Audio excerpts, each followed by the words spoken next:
En tout cas, les jets de gaz lacrymogène ont fini par prendre le dessus sur cette tentative d'installation de Kalemodou Yansane dans la commune de Matoto. Nous revenons sur ce plateau, Idrissa Condé.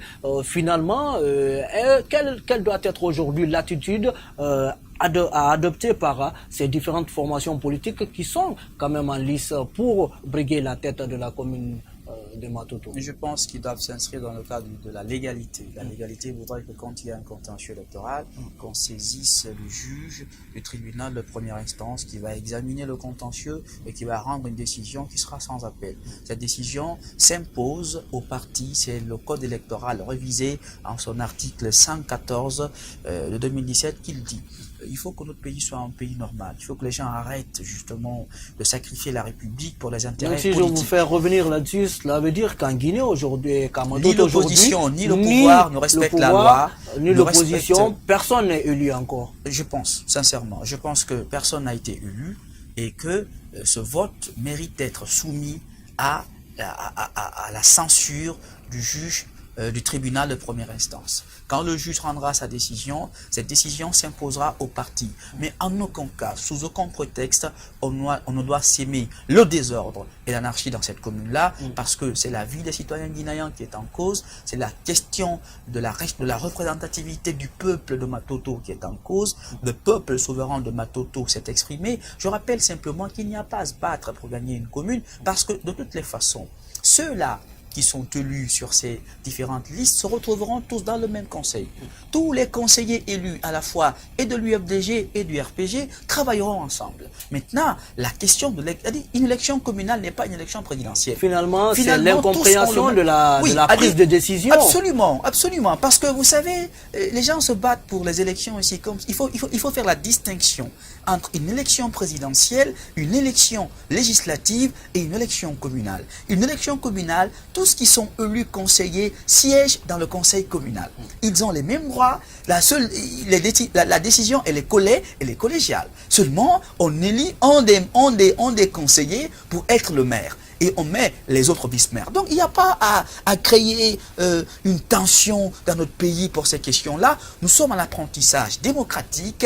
Nous demandons aux acteurs politiques, à la fois du pouvoir et de l'opposition, d'avoir de la responsabilité et de la retenue en ce qui concerne justement l'examen justement de l'élection des conseils communaux. On a vu à Kindia, on a vu à Dixine. Et voilà, je pense qu'il est très important. La question, en tout cas, ramène à beaucoup d'interrogations sur la question, sur ce problème survenu à Matoto il y a 2 semaines. Mesdames et messieurs, nous allons changer de sujet. Cette fois-ci, nous restons toujours dans la commune de Matoto. Cette fois-ci pour rejoindre le syndicat libre des enseignants et chercheurs de Guinée qui était dans la rue ce matin et qui ont pris aussi leur dose de gaz dans ce reportage signé Aliou Diallo. Défier les forces de l'ordre, c'est cela la décision de ces enseignants. Quelques minutes après leur départ, le dispositif sécuritaire ne tarde pas à barrer la route.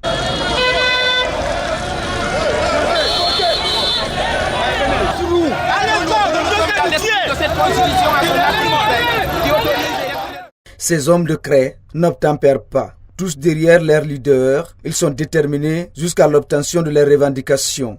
Nous irons jusqu'au bout. Nous irons jusqu'au bout. Nous ne sommes pas prêts à reculer. Nous ne sommes pas prêts à reculer. Le droit s'arrache. Et nous allons continuer à le faire. Il y a eu beaucoup de mouvements ici en Guinée qui ont porté. Il faut l'insistance. C'est pourquoi nous demandons à nos collègues enseignants de continuer à serrer la ceinture. Il est plus facile de tuer une nation quand on s'attaque à son éducation, affirme cet autre enseignant. Détruisez la Guinée par les missiles, les bombes atomiques, bactériologiques et autres munitions. Mais de grâce, ne le faites jamais de la vie en passant par l'éducation. À cause de l'ignorance poussée des Noirs, Voltaire en 1759 déclare: si l'intelligence des nègres n'est pas d'une autre espèce que notre entendement, elle reste cependant très inférieure. Ils ne sont capables d'aucune grande attention particulière. Ils combinent peu et ne paraissent faits ni pour les avantages, ni pour les habits de notre philosophie. Mon nez, quel adage! Après cet affrontement sur le terrain entre forces de l'ordre et les enseignants, place au regroupement au siège du SLEG. Ici, un seul mot à l'ordre: Pas de recul, pas de peur, pas d'intimidation, à bas la perturbation, à bas l'arrogance, à bas la violation des textes de loi. Ensemble nous vaincrons. Des réactions à couper le souffle dans cette émission, mesdames et messieurs. Nous revenons sur ce plateau pour continuer toujours le débat avec un autre analyste, mais aussi, cette fois-ci, nous recevons une nouvelle fois Moustapha Souma. Il est membre du SLEG. Bonsoir, monsieur Souma. Bonsoir, monsieur Traoré. Bienvenue. Merci. Vous avez pris aujourd'hui votre lot de gaz sur l'autoroute. Justement, nous étions... Qu'est-ce qui vous a motivé alors pour être dans les rues encore aujourd'hui? Eh bien, le vendredi, lorsque l'USTG était en réunion, parce que l'USTG, c'est la centrale à laquelle a adhéré le SLEG, donc le secrétaire général de l'USTG, en la personne de M. Abdoulaye Sow, a reçu un appel du gouverneur de la Banque centrale, lui demandant de venir très rapidement pour qu'il parte rencontrer le Premier ministre, afin de voir s'il y avait les possibilités pour qu'il y ait des négociations afin de diminuer la crise au niveau du secteur éducatif. Alors Abdoulaye Sow n'a pas voulu partir seul, il a voulu se faire accompagner par un autre élément, parce qu'en matière syndicale, on ne va jamais seul pour rencontrer le patron. Donc pour une question de transparence, il a sollicité qu'il soit accompagné par un autre élément du SLEG. C'est ainsi que les éléments du SLEG qui sont au niveau de la centrale ont décidé qu'ils soient accompagnés par le deuxième secrétaire général adjoint, qui est Oumar Tounkara, le général Oumar Tounkara. Donc ils sont allés voir le PM et le Premier ministre a toujours insisté sur sa décision que le SLEG suspende la grève avant de partir en négociation. Et cette demande du PM a été déjà révoquée par non seulement la centrale et le SLEG, mais aussi le PM est allé jusqu'à dire que si on ne se soit pas à la grève et que les enseignants qui continuent à rester en grève ne partent pas en classe d'ici le 31 décembre, qu'ils procéderaient à la radiation. Donc le compte rendu a été fait le samedi, hier, avant-hier, lors de l'Assemblée, la base a réagi farouchement à cette annonce et du coup, la décision a été prise que les gens sortent dans la rue pour aller montrer au gouvernement que ces décisions qui sont prises contre les enseignants sont considérées comme un acharnement et que les gens n'ont pas peur. Raison pour laquelle nous sommes sortis dans la rue aujourd'hui. Ah, vous êtes sortis dans la rue juste pour, parce qu'on aurait entendu aussi qu'il fallait que, en tout cas le SLEG était dans la rue, encore pour revendiquer le paiement des salaires gelés. Justement, vous savez, nos autorités sont en train de piétiner les textes. Ils ont procédé par des méthodes de coercition pour obliger les enseignants à revenir en classe.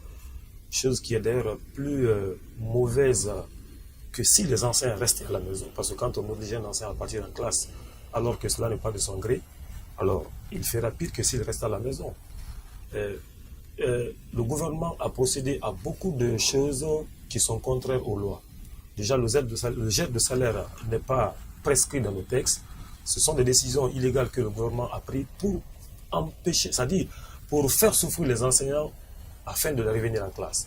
Et comme le gouvernement sait que les enseignants ont résisté à un mois de gel de salaire, 2 mois de gel de salaire, et que nous tendons vers le 3e mois, toutes les fois que nous organisons les assemblées, ils constatent que les gens sont déterminés.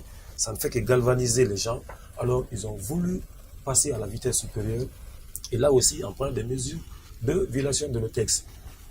En allant jusqu'à dire que tout enseignant qui ne prend pas le chemin de l'école, d'ici le 31 sera radié. Donc, c'est par rapport à toutes ces mesures-là que les enseignants sont sortis, non seulement...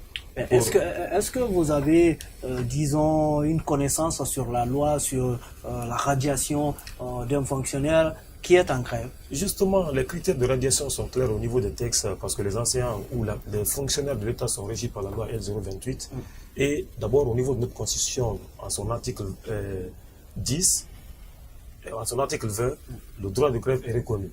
Donc, dès l'instant que le Article 10. Article 10. Donc, dès l'instant que le droit de grève est reconnu, déjà, le SLEG a un protocole entre lui et le gouvernement. Le protocole a été signé le 13 mars 2018, suite à la grève que les enseignants avaient déclenchée depuis le mois de novembre 2017, qui avait continué jusqu'au mois de février 2018.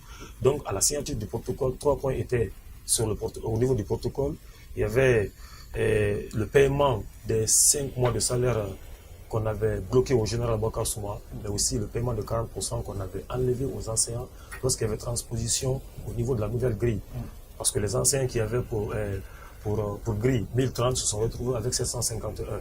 Donc du coup, on a constaté que durant 16 mois, les enseignants ont été privés de 40% de leur salaire, ce qui fut réclamé. Et aujourd'hui, le gouvernement dit que les 40% ont été augmentés, étant donné que c'était une restitution. Donc, sur 16 mois, les enseignants sont rentrés en position que c'est-à-dire de 40% de 4 mois. Le protocole a été signé, la grève a été suspendue et la période qui a été située pour la négociation qui allait du 2 au 25 mai n'a pas été respectée. Ça a coïncidé à l'arrivée du PM et comme les enseignants étaient prêts à partir en grève, il avait envoyé le ministre Ibou qui aurait dit que le PM avait demandé aux enseignants de surseoir au mot d'ordre de grève et d'attendre quand il aura son gouvernement, parce que c'est lui seul qui était mis en place et que tout le gouvernement était partant, donc il allait faire c'est-à-dire la grève des enseignants une de ses priorités. Alors, les enseignants ont accepté de faire évaluer les enfants, on a rattrapé tout le temps perdu, à la fin de l'année, nous sommes restés à l'attente, et comme les vacances s'épuisaient, du coup, on a encore commencé à demander au gouvernement de faire face à nos revendications. Donc pour toutes ces raisons-là, nous avons constaté que le PM avait changé de ton, raison pour laquelle nous sommes allés en grève. Et quand on est parti en grève, il a considéré cela comme étant un affront. Pourtant, il y a un protocole qui était signé, et comme l'État c'est la continuité, l'administration c'est la continuité, il n'y avait pas autre chose à faire que d'achever le protocole sur lequel les autres se sont engagés. On a l'impression que cette grève s'enlise dans le pays il y a quelques années, depuis 2016, nous en parlons en Guinée, la situation des enseignants. Idrissa Condé, aujourd'hui, quel regard, quelle analyse faire de cette situation dans le pays? On a l'impression que chacun tire le trait de son côté. Je trouve une responsabilité grave à la fois du SLEG et du gouvernement par rapport à la question de l'éducation dans notre pays. On ne peut pas sacrifier nos enfants. Aujourd'hui, le gouvernement et le SLEG ont décidé de sacrifier les enfants de Guinée pour chacun ses intérêts. Mais qu'est-ce qui vous fait dire écoutez, cela? Est-ce qu'il n'y a pas une raison pour le SLEG aujourd'hui de revendiquer une meilleure amélioration des conditions de travail, de vie? Je suis d'accord qu'on puisse réclamer de meilleures conditions de vie. Tout le monde connaît les conditions de vie de l'enseignant. Je suis d'accord. Cela est ton droit. Mais je ne suis pas d'accord qu'on sacrifie l'éducation des enfants. Pour rien au monde. Pour rien au monde. Ces enfants sont innocents. Les enfants ont droit à l'éducation. Il ne faut pas sacrifier ces gens-là. Il faut qu'on arrête dans ce pays-là. Qui gagne? Qu'est-ce qu'on gagne dans ça? Cette guerre d'ego entre le PM et M. Souma. Il y a une guerre d'ego.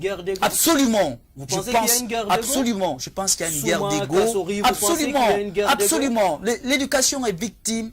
L'éducation est prise en otage par une guerre d'ego dans notre pays qui ne dit pas son nom. Il faut qu'on arrête. Soyons sérieux. Soyons sérieux. Tous les deux sont responsables. Autant le gouvernement est responsable, autant le SLEG est responsable. Il faut qu'on arrête. Moi, je suis d'accord qu'on augmente le salaire des enseignants, mais sachons de quel enseignant nous parlons. Est-ce qu'on va augmenter le salaire des enseignants qui n'ont même pas le bac?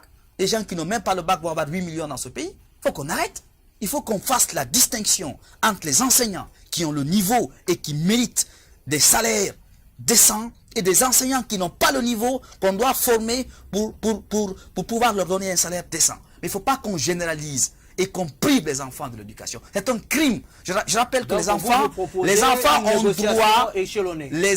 ont droit à l'éducation. Le SLEG doit pouvoir négocier de fond en comble et non pas durcir le ton. Je rappelle simplement que le protocole d'accord qui est signé entre le gouvernement et le SLEG, le gouvernement, c'est vrai, à un moment donné, s'était buté et resté ferme sur des positions, mais je pense qu'il faut sauver les enfants. Il faut pas sacrifier ces enfants. Quand Kassori fait une déclaration sous Maropon, comme si c'était une guerre d'ego, on oublie l'essentiel. L'essentiel, c'est quoi? On oublie l'essentiel. Mesdames et messieurs, nous marquons la dernière pause dans cette émission et nous revenons pour continuer le débat.